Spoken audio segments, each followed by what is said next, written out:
This is James Corbett of CorbettReport.com with your Sunday update for this 19th day of June 2010. And now for the real news.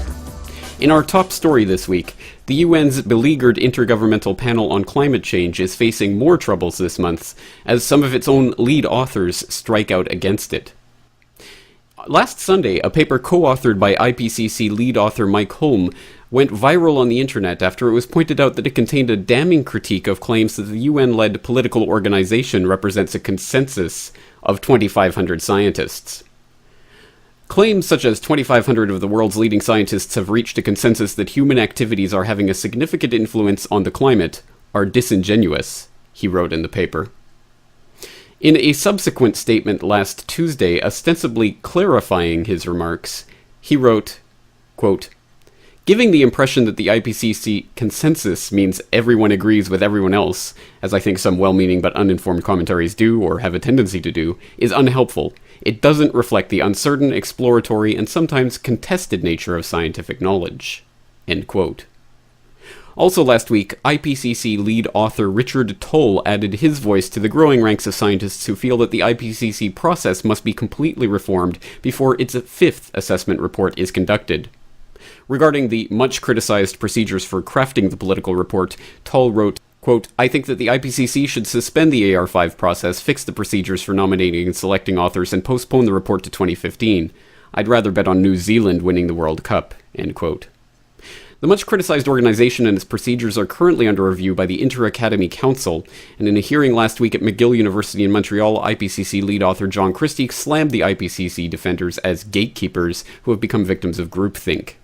These criticisms come on the bank of a series of scandals that have exposed the IPCC as a political organization writing reports for a specific political agenda.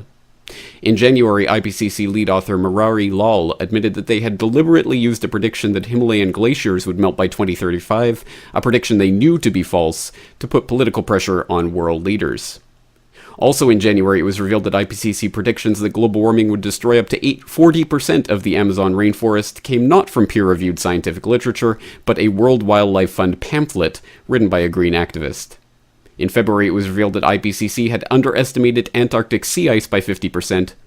Also in February, it was discovered that an off-cited claim that African countries could see a 50% reduction in rain-fed agriculture in 10 years was also sourced from a political advocacy group. Also in February, the Netherlands protested that the IPCC Fourth Assessment Report had claimed that 55% of their country was below sea level, with Dutch authorities clarifying that only 26% of the country is in fact below sea level. Recent polls show a rise in the number of people who believe that global warming concerns are generally exaggerated, with one poll showing that more Americans believe in haunted houses than man-made global warming. In related news, the collapse of the man-made global warming hysteria has made it difficult to pass carbon cap-and-trade legislation in the Senate that is a key step in creating a carbon derivatives market that will create trillions of dollars for Wall Street firms and oil companies.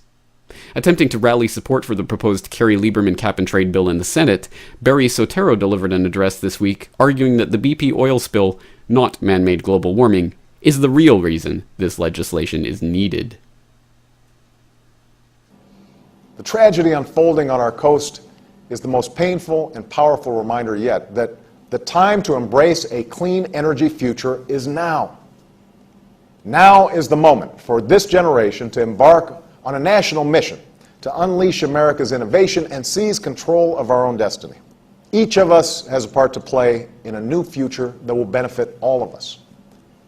As we recover from this recession, the transition to clean energy has the potential to grow our economy and create millions of jobs. But only if we accelerate that transition. Not mentioned by Soetoro is the fact that BP in fact helped to write the cap-and-trade legislation, nor the fact that GE has lobbied strenuously for the creation of a cap-and-trade scheme from which they stand to benefit to the tune of billions of dollars, nor the fact that Ken Lay of Enron helped to design a cap-and-trade scheme with Al Gore, Goldman Sachs, and others in the 1990s, nor the fact that Soetoro himself, currently going by the name Barack Obama, directed a charity that granted $1.1 million to launch the privately owned Chicago Climate Exchange. At this time last year, when cap-and-trade legislation was being voted on in Congress, it was pointed out that cap-and-trade is a money-making operation for the very oil companies and Wall Street financiers who are supposed to be punished by such legislation. At that time, the future carbon market was estimated at $2 trillion a year. Even Sotero himself has admitted that any costs incurred by oil companies under such a scheme would merely be passed on to consumers. Under my plan of a cap and trade system, electricity rates would necessarily skyrocket. Even, regardless of what I say about whether coal is good or bad, because I'm capping greenhouse gases, coal-powered plants, natural gas, you name it, whatever the plants were, whatever the industry was, they would have to retrofit their operations. That will cost money. They will pass that money on to consumers.